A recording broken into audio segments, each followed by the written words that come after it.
Power 3 news కి స్వాగతం. మేడ్చల్ మల్కాజ్గిరి జిల్లా పరిధిలోని మల్కాజ్గిరి ఇందిరా నెహ్రూ నగర్లోని హిల్ చర్చ్ భాగ్యనగరి మాత ప్రారంభోత్సవం మే 4వ తారీఖు ముందుగా అనుకున్నప్పటికీ ప్రారంభ మహోత్సవం ఒకరోజు ముందుగా మే 3వ తేదీ సాయంత్రం 5 గంటలకు ప్రారంభమవుతుందని భక్తులందరూ విచ్చేసి మాత ఆశీస్సులు పొందాలని Cecilia parish father Balajoji power 3 news media ప్రతినిధులతో తెలిపారు.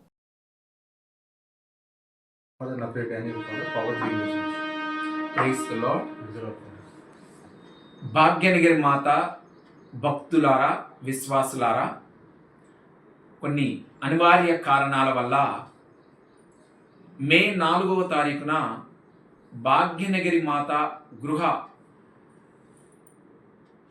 ప్రారంభోత్సవ వేడుకలు జరుపుకోవలసినట్టుది ఒకరోజు ముందుకు కుదించి 3వ తారీఖు సాయంత్రం 5 గంటలకు భాగ్యనగిరి మాత గృహ ప్రారంభోత్సవాన్ని జరుపుకొనబోతూ ఉన్నాం. కనుక మీరందరూ విచ్చేసి ఈ యొక్క భాగ్యనగిరి మాత ప్రారంభోత్సవ మహోత్సవంలో పాల్గొని దీనిని ఆశీర్వదించాలని, మరియతల్లి యొక్క ప్రార్థన వేడుదల ద్వారా మీరందరూ కూడా దీవెనలు పొందాలని కోరుకుంటూ ఉన్నాను. Thank you. God bless you.